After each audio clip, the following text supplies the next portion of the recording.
So if your Jacuzzi is showing 888 or has no display at all, and this wire here goes up above and powers the board above.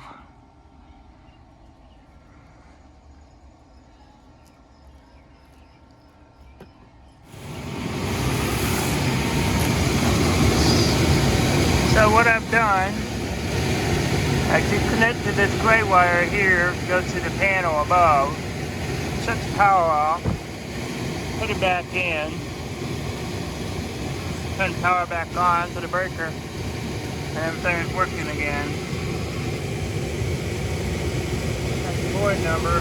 I'm going to close this up, the water is spewing out.